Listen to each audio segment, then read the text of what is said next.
Hi, Tia. Welcome to Scent World. Hi, nice to be here. So nice that you are here. And this is honestly a huge honor for me. I looked up to Cassandra so much growing up and all of your work. I just can't believe you're here. Thank you for joining us. Thank you, Filipina to Filipina. Exactly. You look amazing. Very, very Hawaii. I have to ask, what fragrance did you pair with this look today? Well, I'm right now obsessed with my body lotion, Lilabo, a Rose 31. Ooh. Put a little bit more oil into my lotion to make it a little more intense. Ooh, I like that. Fragrance layering. Yeah. And it's very intimate. Like, unless you get close to me, you don't smell it, you know? Or back in the day, what was it? Oh, Opium. Oh my gosh. Back in the 80s or 90s. Yeah, Opium is such an 80s scent. And Fiji. Oh, all those old school like fragrances. Oh, absolutely. Was it White Shoulders? That was like the teenage high school smell.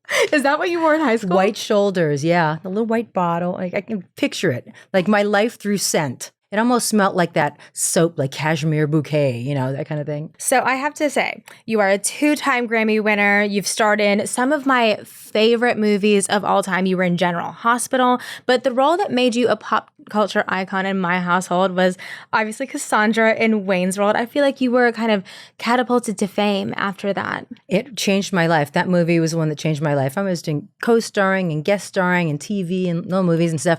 And then Wayne's World was the one that, it was the smallest movie at Paramount that year, but it became the hugest phenomenon all over the world. It was unbelievable. It changed my life and made everything after it possible. Yeah, absolutely. I mean, what was it like for you going through that kind of fame? Well, I actually was up for a regular part on Baywatch at the No time. way. Yeah, way. And I was up for a part and kind of dragging my feet because they wanted me to do like a swimming test. I'm like, well, okay. I read this script. I told my agent, Wayne's World, and it will be mine. Oh, yes, it will be mine. It was a kick-ass broad that sang rock and roll, Yes. and she stood her ground with her boyfriend, and just a great, great, strong female character. And I thought, I can't think of anybody else that can act this, do the martial arts, and sing like me. Mm-hmm. So that certainty, just, it was amazing. I went in 1, 2, 3 times, and then finally got it, and it was wonderful, you know. Yeah, and it was such a strong role. I feel like, first of all, growing up, I didn't see very many Filipinas reflected like that on Or TV. Asians at all. Exactly. They were usually like the soft love interest that, you know, was soft-spoken, but it was all about the guy. But I love that it was like so about Cassandra, such a strong Abraham Lincoln herself. Well, and even when Wayne got jealous and was calling me out about my guy that I was working with, you know, Rob Lowe, I was like, really? That's what you think of me? Then I think you better get out of here. Mm-hmm. She stood her ground and she told him, you know, as much as I love you, I'm going to go and do my work and you have to stop being crazy. Exactly. Like, sir, calm down. Do you have any memories from the set that you like look back on fondly? I'm sure there's so many. Oh, geez. So many. But I love that whole sequence with the snake. Yes. The snakes feel sexy. And then I was in the chamois bikini because I love the Raquel Welch, you know, what is it? 20 million BC, whatever that, like when she had that whole like chamois bikini thing going on. And it was just such a, just that icon, you know, of Raquel Welch's bikini and being up on that waterfall, playing rock and roll. It was magic. I think it was at the Descanso Gardens in Pasadena or something like that. Oh, I never would have known. They made it look like a whole other world. Yeah. What an amazing, amazing role. Yeah. What were you wearing scent-wise when you took on the role of Cassandra? Gosh, back then, I think I might have still been wearing Opium. Oh, amazing. I like a spicy, you know, dark fragrance. That sort of matured into Clive Christian X for me now. Or I'll put an oud wood and then layer over it. Mm-hmm. Yeah. So that was like sort of that one spicy note, but now I like, you know, with Clive Christian, it's got the wood and the spice and, you know. For sure. And I feel like sometimes people have a very singular idea when it comes to spice, like, oh, I don't want anything like too heated. But sometimes it just takes that one note to kind of open you up to another, I don't know, type of composition, another type of possibility. Mm-hmm. It's magic. That's why when I heard about your podcast, I'm like, this is so in my wheelhouse because I like to think that I have a very good nose. And I was telling you a story before how I went to a restaurant and this this soup doesn't smell the same as what I ate last time. And I love this soup. I said, I think the oil in your nut has gone rancid. How's that for specific? Right. And I said, the pine nuts are rancid. So the chef went back to the kitchen, checked the jar and said, I'm so sorry, you're absolutely right. And they threw the jar away. Oh my goodness. Yeah. I love it. Okay, Gordon Ramsay honestly. Well, I don't know if I could cook like him, but I could smell when something's off. Yes, like you can be that critic. Like this pine nut is off, sir. I'll be the royal taster and I'll know which stuff is bad. I would love to talk about your role in Lilo and Stitch because you were the original voice of Nani as well. One of my favorite movies. Just the character that you brought to it through your voice alone. I will never forget that fight that they had where she's screaming, she's like, Lilo, come here. Like the emotion that you brought to the character, you really took it there. I wanted to know what it was like kind of re-entering this universe that you established. I was so pleased when I got this other role in the subsequent live action that you're going to see May 23rd in theaters near you. Because when I played Nani, it was 20-something years ago, younger, feisty and fighting with your sister. And now I'm more in my life, as in the piece, a mentoring sort of space. So it was a great evolution for me personally and for the character that I got to play in this, legacy film. It was great getting to go to set and seeing the hammock where they're going to be doing their aloha oi scene, the singing of the song, because that was my idea to add it into the film, a long time ago when they asked me, Dean DeBlanc and Chris Sanders said, how would you say goodbye to your sister? And I said, well, I would sing that song of farewell, aloha oi. And they loved it and put it in the movie, my gosh. Which I was so excited about. I mean, you're kind of in a mentor role now in the film. Did you kind of have to...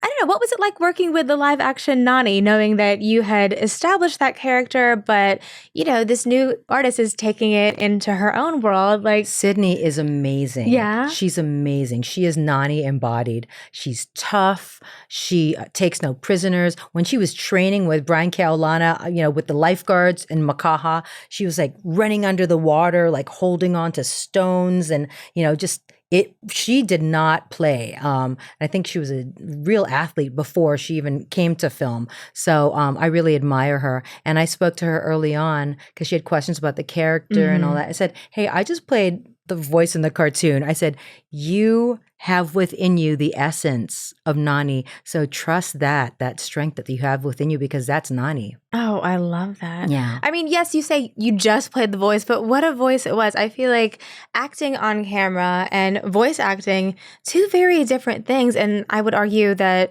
voice acting is just as challenging. Well, you have less to be able to tell the story with. So you have to be very specific. And for my role, I love that I got to have this warmth to the character, even though I'm yelling at her and telling her social services is going to take her away. And I got to put that little Hawaiian sort of sing-song pigeon kind of accent on, Lilo, you lolo. And if you go to Hawaii, you hear that voice. Yeah. So I love that because I was born and raised in Hawaii, and so was my mom, and so was my mom's mom, everybody. So I could put the fingerprints on the character in a way that perhaps no one else was able to. So I'm glad I got to create that imprint on the film, and now we're taking it forward into 2025. Exactly. And giving it that authenticity, I think, is so important to have somebody that grew up in Hawaii and understands the colloquialisms being part of that whole process, because you can tell when, you're seeing a film and it's supposed to take place somewhere and it's like nobody from there consulted on this, Yeah. I loved being able to represent, and my locals everywhere is like, yeah, she's a local girl. Yes. Yeah. So we talked about White Shoulders was what you wore in high school. Are there any other scents or even aromas that take you back to growing up in Hawaii? Well, I love monoi tiare, coconut and jasmine. Pikake flower, which is jasmine. We would wear the flower lace in Hawaii, and white ginger lei. Hawaii is filled with fragrance, and it evokes like vacation and calm and serenity and nature, the smell of rain on tea leaves, you know? Yeah, for sure. My aunts that live in Iowa Beach, I remember they came to my graduation. It was so beautiful. They had these beautiful leis for my high school graduation that they took on the plane, and I just felt so proud and so special. And when they put the leis on you, it's just so fragrant. Like people have tried to bottle it, and I'm always looking for a fragrance that is like that perfect lei scent. But It's tough to get the actual, Hawaiian white ginger from the lei and, pikake. Yes. And my grandma would always wear a gardenia. That's another one. Oh, gardenia is just, it's such a beautiful white floral. Do you feel like the taste that your grandmother or your mother even had kind of influenced your own fragrance taste growing up? No, the smell of the coconut, I think, was big for me. I still love the aroma of coconut. Monoitiare. NARS has a wonderful body glow with glitter that I've been using. It has this wonderful monoitiare scent to it, as well as being glitter on your body.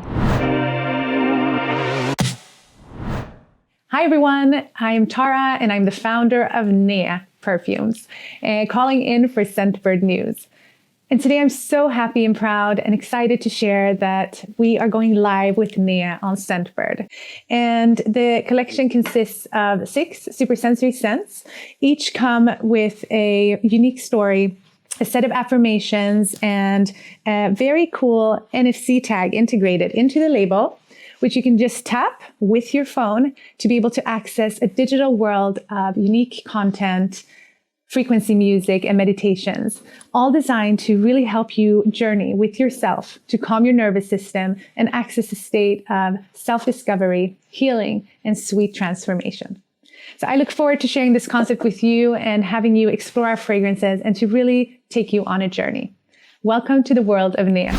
So you have played so many iconic characters over the course of your career, and they're all still coming too. There's more to come, but I would love for you to smell each of these fragrances that we have for you here. Kind of let me know which character it evokes from you, and then we have some one-liners for you there that you can read in the voice of your chosen character. In character. Okay, let's see if I can remember their accents. I know, we're getting like a masterclass in acting here. Okay. Are you ready to play? Yep. Okay, so this first one is Lust for Sun by Juliet Has a Gun. It has notes of freesia, ylang ylang, orange blossom, coconut water, and vanilla. Oh, wow. It's beautiful. This could be Cassandra. Ooh. This could be Cassandra. Exotic, but tough, strong, sexy, but still not quite as mature as where I am yet. Yeah, I like it. Hopeful. Let's see. This is Lust for Sun? Yes. Funny. The sun's out. The shades are on. And you're unforgettable. Love it.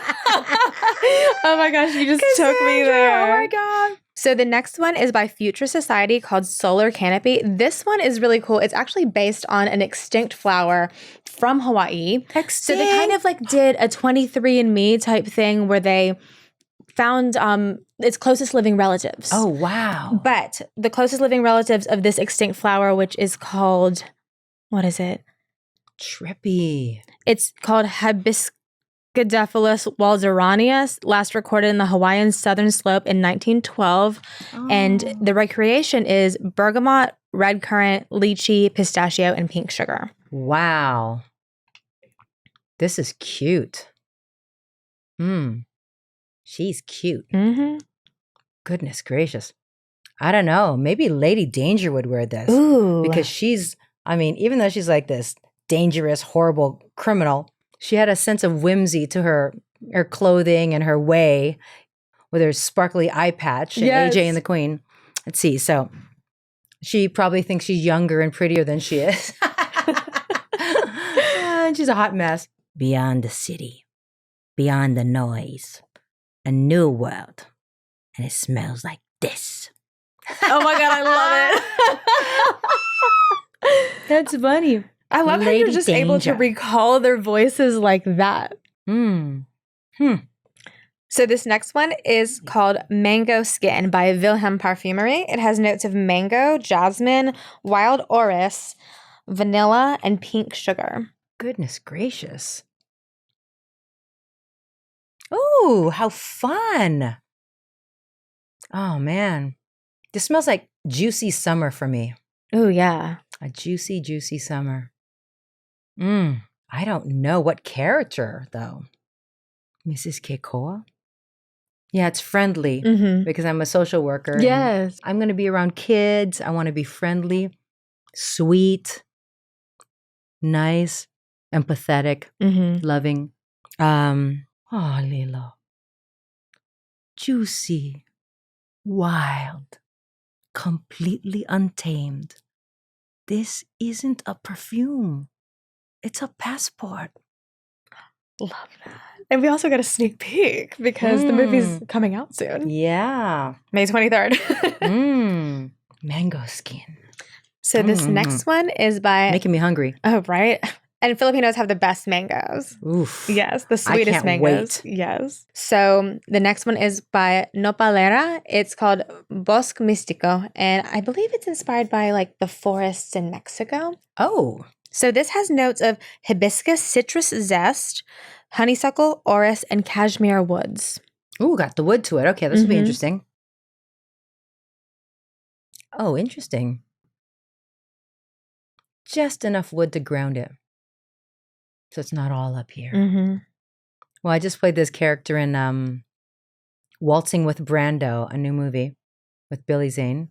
And I played this queen of Tahiti, but she's not all she seems. She's a little shyster.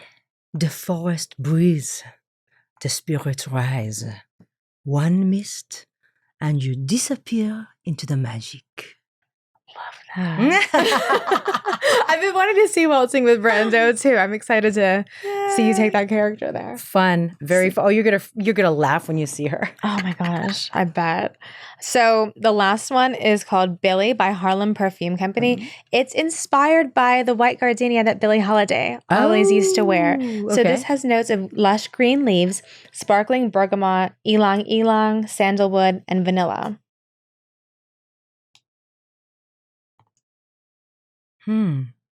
This just smells like me when I'm getting in the bath. And, Ooh. You know, the end of a long day, the sun setting, glass of wine, white wine. So I'll just say it as me. Love that. Velvet nights, electric dreams, one scent, and the whole world listens. So if you could create your own signature fragrance, we kind of talked a little bit about it and certain things that you like. What would it smell like? Signature. There's got to be wood. There's got to be little subtle spice. I don't know if there's going to be coconut in it. Very, very faint where you couldn't even tell. It's just that creaminess. Maybe a tiare, maybe a jasmine. Doesn't quite exist yet. Maybe we need to work on that. I think so. I mean, you're the queen of speaking things into existence. It's going to happen. The sexy, womanly, grounded, exotic island woman. What does happiness smell like to you? Maybe some champagne bubbles. Yes. A little bit of, I don't know, I like lemongrass. Like a little bit of that. Little citrus of some sort. I don't know. What do they call it? Is it slate? Is it like it's a earth or some I don't know, something like granite, something. There's a sharpness and a earthiness and happiness. Just hiking in the mountains in California. Ooh, yes, I like it. We also have a bunch of questions that our viewers have submitted. These are real questions, and we would love for you to just give your unfiltered answers on, speaking to their advice. So the first one is, what's one small thing that instantly makes your day better no matter what's happening? A kiss. Yes. It's all about the kiss. I love that. I just went and dropped off some, piece of equipment at my man's office and got a kiss. That's everything. I love that. I love kisses. So you've had so many iconic red carpet moments.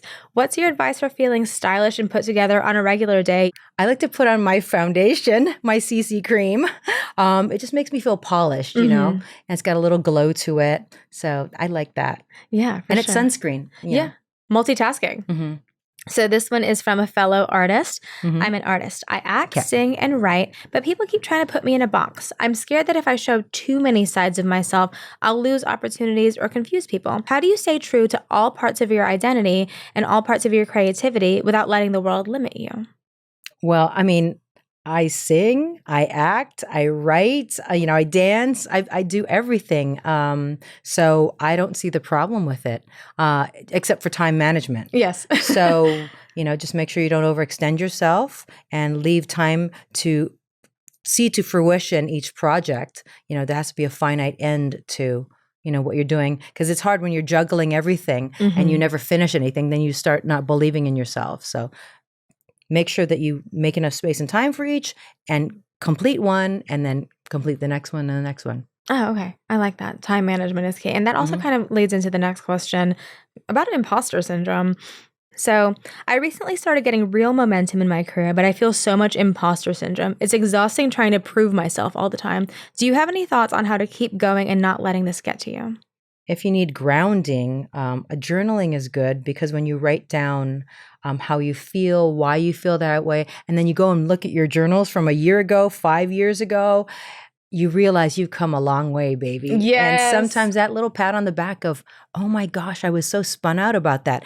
And right around the corner was this wonderful thing that happened, Yeah, it's so fun to reflect back because so much can happen in a year. So much can change within a year. My life has changed tremendously in the past couple years. Really, it's unbelievable, like breakneck speed. Yeah, you never know how quickly or everything that you're doing is going in the same motion that you want to be going into. Even a millimeter at a time is still a motion, and it can all change like that, as you were saying. Yeah, just believe in tomorrow. Because Yeah. if you don't like the way things are going today, do the things that can help change it so that you have a better tomorrow. Okay, so the next one is about joy in chaos.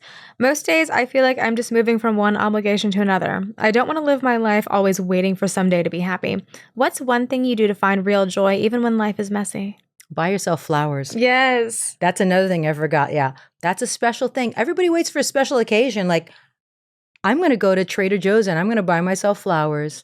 And I take what I like and I cut it and I put it together and I make the most beautiful floral arrangements from little bunches of flowers I get at the grocery store, and all of a sudden I'm like, then I take a picture of it and I feel so happy because I'm like, oh, look at this beautiful thing I did. Oh, and it would have cost like $500 if you get the florist to do it. Yeah. But you also have that calm time of 45 minutes of cutting flowers and arranging it. Ikebana, they call it in Japan. Oh, yes. I've seen beautiful ikebana displays, and it's also something that you can look at. It just makes you happy. I can't be around flowers and not feel happy, And there's so many different ways of arranging them from, a big, fluffy, big round thing to, succulents and tropical flowers, hard, strong geometric pieces to, I had a tall, flat vase that you could push the flowers down with chopsticks. Ooh. So it's like you'd have 3 orchids just flattened in this tall vase. Yeah. Oh, that's cool. There's always fresh flowers at Tia's house. If I can.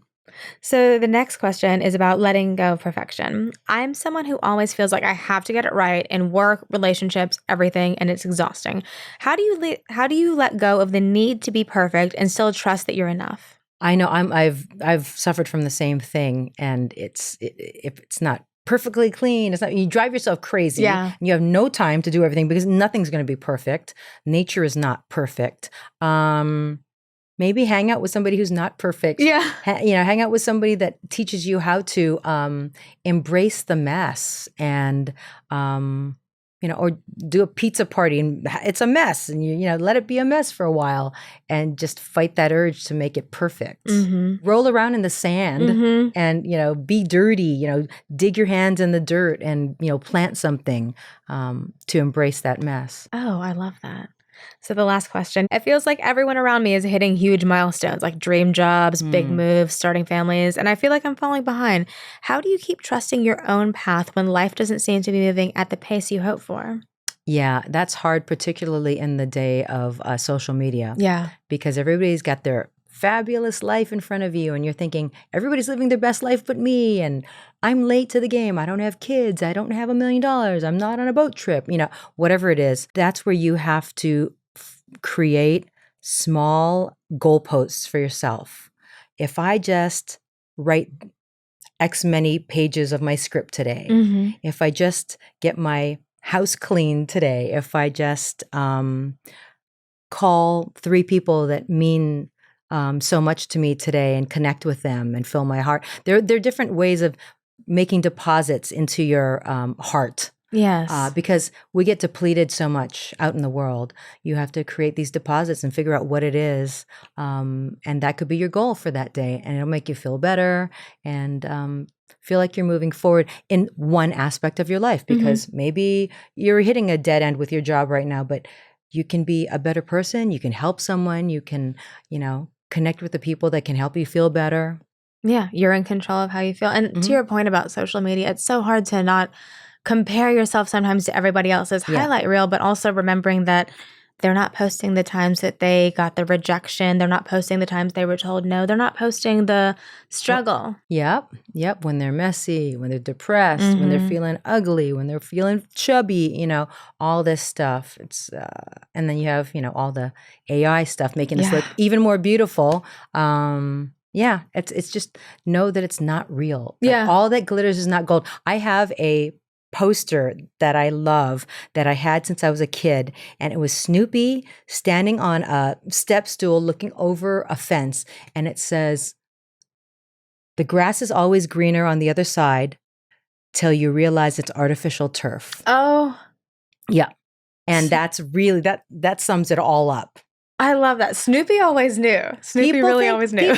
People are like showing that they're all fabulous, and then next thing you know, like they've lost everything because it was just a house of cards. It wasn't real. So don't envy people because you don't know what's going on for real. And just be the best version of you, because sometimes you are what makes the grass greener. Yeah, and keep going in that direction and try to find the things that make you happy. Try to, stay on that path that you've laid out for yourself and trust that tomorrow can be a different day. Yes.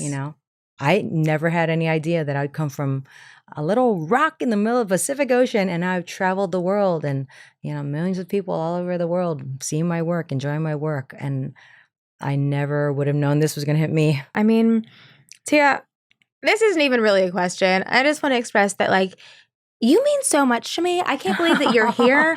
I can't believe that, they say never to meet your idols, but I'm so glad that I did because, you mean so much to me in terms of make me cry. Oh my God, girl, I can't even look at you. I'm going to start crying. But it's, you've done so much in terms of representation and just seeing you as this strong character, and so many of the characters that you've played. And you're here now. Here we are. And I think also both of us. Exactly. And it was all meant to happen. We're here now. And just seeing the many, many characters that you played, from Cassandra all the way to your doctor in Never Have I Ever. My husband and I had that show on repeat. You were amazing in it. I adore you so much. And I think just seeing you growing up, especially when there were not many Filipinas on TV, not many Asians, you kind of taught me, yes, I can. So I guess just to wrap things up while I cry in your face right now. No. I love it. You have a soft heart and you're a boss lady. Oh, thank you. And we gotta celebrate women uplifting each other and being there for each other and going, I got this far. You go further, girl. Thank you so much for your time, and thank you for the life class. You'll have to come back when your new projects come out. Check out Lilo and Stitch coming out May 23rd, and go to listen to my music, Tia Carrere and Daniel Ho on Apple Music and all those places.